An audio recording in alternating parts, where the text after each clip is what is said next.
This is Boxing Tickets NI in association with SB Sports. We're delighted to be joined once again with the governor, Tommy Hyde. How are you, Tommy? Great, Steve. Thanks for having me on again. It's been a couple of months, and it's been a busy couple of months. It's like funny when I was speaking to you, I think yesterday, the day before. The last time obviously I spoke to you was in person in Waterford in April. That was your fourth fight as a pro. Obviously, you're now, I think it was the fourth fight, and you're now obviously just over 48 hours away from fight 7 as a pro, and that's all from December of last year. Like it's no doubt you're the busiest man in Irish boxing. Yes, I'd say I'm close enough to the busiest man in world boxing, so it's I'm delighted. It's brilliant to be kept so busy, fighting everywhere, and I'm very lucky. Particularly, I know that I don't sort of like to go back in time so much, but obviously 18 months ago it might have looked like you might never have boxed. So was it always a plan? I know you initially obviously tried to make your then rearranged debut in Dubai, I think it was. Was that correct? Remember the fight week it fell through and things like that. So was it always? So I was fighting on I think it was the 1st or 2nd of December in America. Then I was going to get my second fight in Dubai, and then we got there. They brought us over on business class flights. My dad had Sam Erziani in the main co-main event. All of us over in business class flights, and then we got there and they said, "Oh, there's no money for the show." So they spent a lot of money on the flights and all that. So we got a week's holiday before Christmas. It's I guess like anything, sometimes like we see fight cards falling through. Obviously, last month we had 2 falling through in Dublin and things like that. But yeah, you can sort of you obviously taking a lot of positives obviously out of, it might look like you're going to box and everything else, and I always say to fighters, when fight cards fall through, it's adding something new to your game. It's preparing you for the future. There's some people that are very fortunate not to have cancelled fights and everything else, but I guess when you look at the positive side of things, it's an extra camp, it's extra preparation, cutting weight and everything else. So everything always can be turned into a positive in some way. Yeah, like I'm after being around boxing so long, I know that there's no fight until the first bell, and even at that, there still might be a fight. If you ever saw Manny Jagba fighting, and the bell goes, the man jumps out of the ring. So like it's boxing, it's the craziest sport. Like you can't predict things. So there's never a fight until the bell rings, really. Do you sort of, over the last, because it's pretty much what your debut was first of December, obviously last year. Do you sort of look at it and, like you never forget your professional debut and everything else, but do you sort of look back over the first 10 months of a pro here and sort of go, you can't believe how quick it's going?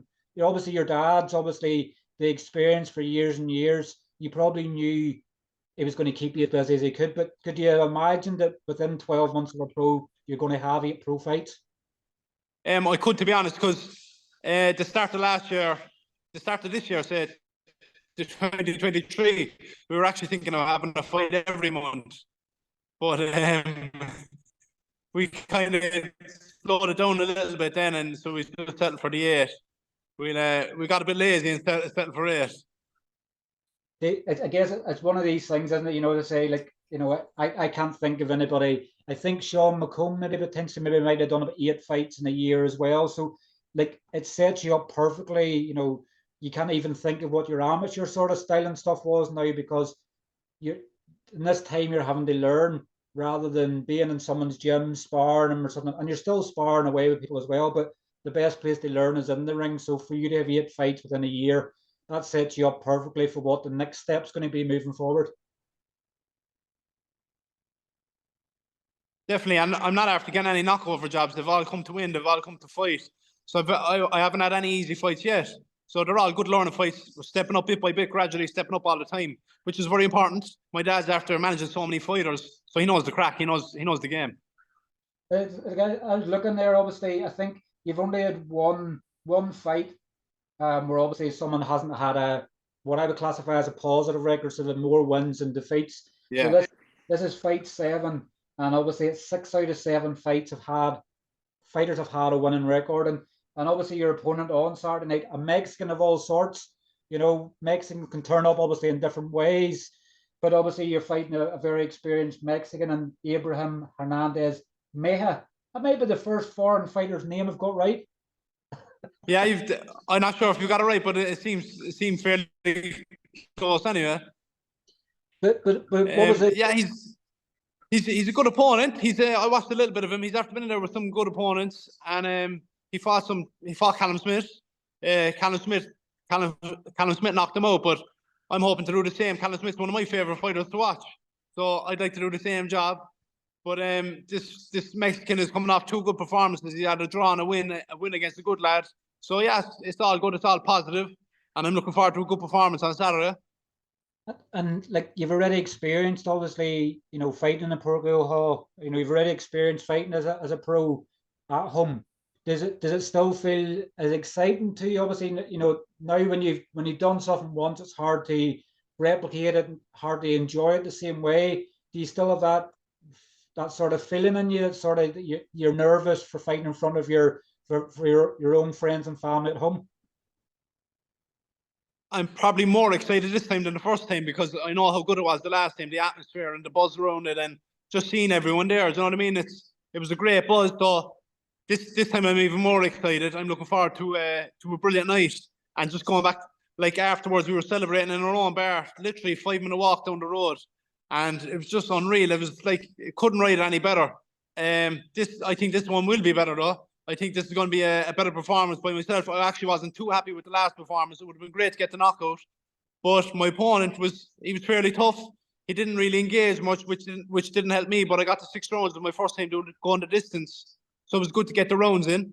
I'm not looking to get the rounds in this time. I'm looking to get a knockout and excite everyone that's coming. They're all paying hard-earned money to come see me fight and support me, and they want to see action, and that's what I'm looking to bring. You sort of stole my next question there. Obviously, the only thing that you were missing the last time around was obviously the stoppage. This time around, obviously, you want the stoppage. You want the obviously. We've seen obviously, and I know a good friend of yours, obviously, in Callum Walsh. What he's been doing in America, he's getting stoppages. I think crazy, and everybody's talking about him.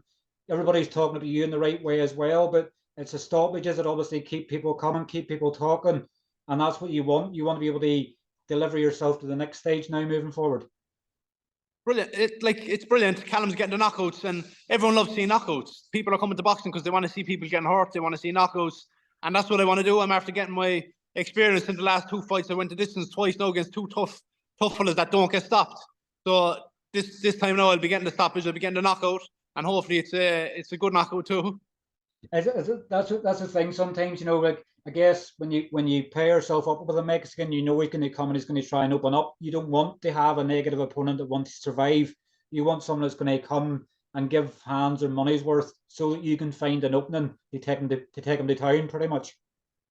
Big time, yeah. And I'm after sparring Mexicans for the last 5 weeks over in Los Angeles. I'm sparring Mexicans all the time.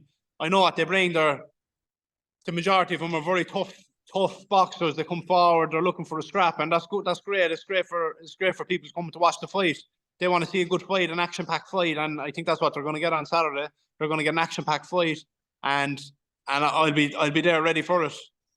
And I know you. Obviously, your focus is obviously on Saturday night, but your next fight's obviously a ready schedule, which will be your 8th fight. Obviously, people watching and going, "This isn't the 8th fight." You obviously have an 8th fight sort of scheduled already. But obviously, for you, first and foremost, it's getting a win Saturday night, ideally by stoppage. Obviously, everything comes through, then you'll obviously get that 8th fight in November. Yeah, it's all about Saturday now because I still have to. I can't just show up and not perform. I have to be at my best, get the knockout, get a good performance, very good performance, and then we move on to the next fight. But it's one fight at a time, one round at a time, one punch at a time. Really, you can't look past anyone. So yeah, we definitely won't be looking past this fella. I know he's coming to win. He's coming over from Mexico. He's not coming over for a few bob. He's coming over to win. So that's what I'd be ready for. I'd be ready for a good fight. And like we're seeing all of obviously this obviously foundation sort of being built. 8 fights in 11 months. They're obviously building up that experience as well. Is it getting yourself? I know people sometimes don't like to talk too much in advance, but is it getting yourself ready for the next step in the title fights? Obviously, once you get, you're already eligible for titles and stuff like that. I think in Ireland here, we're obviously seeing a bit of a stalemate. Obviously, Kevin Cronin and Craig McCarthy to fight for the Irish title. Then obviously the Celtic title could become vacant. Jamie Morrissey and Emmett Brennan's obviously dusting up in the Katie Taylor card. Are you sort of putting yourself in the position to see what's the route for you to go down title wise? Yeah, well, that's up to my dad, my trainer. To be honest, my dad will be sending me opponents when I'm in America, and I'm just saying send it to Pedro. Let Pedro know, because it's up to them really. It's not my decision who I'm fighting. I'll fight anyone. It's great to see the lads all getting the fights. They're getting on big shows and stuff like that, and it's great they're creating a buzz for Irish boxing, all Irish fights. And of course, I want to be a part of that at some stage. I'm whenever the time is right, I'd be ready to fight any of them. I'd fight him tomorrow if I was told I'm fighting him. I'd fight him tomorrow. That's there's no bother there. But yeah, as I said, it's up to my dad, it's up to Pedro when they want me to fight and who they want me to fight, and I'll be ready. Speaking obviously of big cards and everything else, is that the next step now? Obviously getting on a, you've had obviously your fights in the States, you've obviously had your fights at home in Cork. Is that the next stage now to get yourself on one of the bigger cards in in Belfast, or it's probably maybe too late for you now for obviously, everybody would probably say I'll fight on Katie Taylor's card, but is that the next step now, maybe in 2024? Ideally, obviously getting yourself a bigger platform in Ireland so you can take it to the next level? Well, let's just stay busy again next year. And yeah, I suppose it'd be lovely to be on a big show. I'm after being at the big shows all the time, so it'd be great to fight in them and all that. But yeah, when the time is right, I'll be on the big shows myself. And eventually I'm going to be headlining big shows. So whether it's now or whether it's sooner or later, I'm going to be on the big shows. So I don't really mind. I'm patient enough. I'm being kept busy, so I don't care how big or small the shows are. Once I'm fighting, I'm happy. Yeah, I guess a fighter's there to fight, and they'll fight whenever, whoever, whatever. Obviously, for people that's not sort of haven't been lucky enough to have a ticket for Saturday night, the good news obviously it's going to be on the pay-per-view stream. What can fans sort of expect from the Governor's seventh pro fight on Saturday night? Is it just 100%? I guess you're not going to go gung ho looking for a stoppage, but that's the plan. You're getting a stoppage win, moving to 7-0, and then bring on the next one. Yeah, like, to be honest, I never go looking for the stoppage. If it comes, it comes, and I will want it. But like, I'm still going to stick to my boxing. I'll use my boxing and do what my trainers tell me to do. But I'm seeing big changes in my style, in my boxing over the last couple of weeks. Every time I go back to America, I'm seeing big improvements all the time. And I just want to show the improvements every fight. I think I'm showing that in every fight. I had a good performance in my last fight against a tough, hardy opponent, and I won every round, dropped him. And yeah, this time I just want to show more improvements and just show how much better I'm getting all the time. Yes, well, listen, obviously, thank you very much for your time. Obviously, know you have to weigh in tomorrow. We don't want to get you too annoyed this evening. You obviously put up something last night looking for obviously Irish stew and stuff like that. What's the meal? What's a choice tomorrow after the weigh-in? That's my go-to after every weigh-in. When I'm in Boston, wherever I am. I found it in South Dakota. I found an Irish bar, and I got a good stew in there as well. So I'll be going for a stew or a carvery tomorrow. Plenty of potatoes and plenty of spuds and gravy and all that. So I'm looking forward to it. The weight is good now at the minute, so I'm not too angry. I'm not too cranky, but you still can't eat what you want, so it's not ideal either, is it? Like, I've caught you just at the right time then, obviously, before it gets into evening time. And I know, obviously, that you've been around people eating food and stuff like that. Like, does that just fire you on even more? Is this just preparing you for Saturday night? I'll watch people eat food for 24 hours and then I'll eat and enjoy it. Yeah, like I brought my nephew into town there. I was getting a haircut, and he wanted food, so he got a roll, and then he had to go get a donut as well, and he had to go all out. But I kind of get a bit of a sick buzz out of it, watching him doing it when I can't have it. I'm kind of getting a buzz out of it, so I don't want to keep it going on too long because the buzz won't be long gone. Every boxer obviously seems to be, whenever you're cutting weight, watching people eat food probably makes it easier. Like, everybody probably has an obsession with obviously we've seen on YouTube obviously how crazy some of these food channels and stuff are. What is it? Is it just something about it? If you can see food, then you don't dream of it. I'm not sure, because there's a lot of stuff going on my social media, like how to cook this and cooking stuff from scratch. And I'd be saving them, saying I'm going to start cooking them now next week. For sure, by the time next week comes, I never cook them. I just go for food and stuff like that. But I don't know. I don't know what the reason is for it, but I enjoy watching the food now while I'm hungry. Well, look, obviously enjoy your carvery. It's due tomorrow. I'm obviously sorry we obviously can't be there on obviously Saturday night, but obviously we'll tune in like everybody on the pay-per-view stream, and hopefully your next fight obviously at home somewhere. Hopefully we'll be there and get a good proper catch up again, Tommy. Brilliant, Steve. Thanks a million for having me on, and fair play to you for all you're doing for Irish boxing. It means a lot to all of us. It's brilliant stuff. No problem. Listen, thanks very much for your time, and roll on 7-0 on Saturday night. Definitely, Stephen. Thank you. Cheers, Tommy. Take care. Thanks. On the ball, bye. Cheers. Thanks, Steve.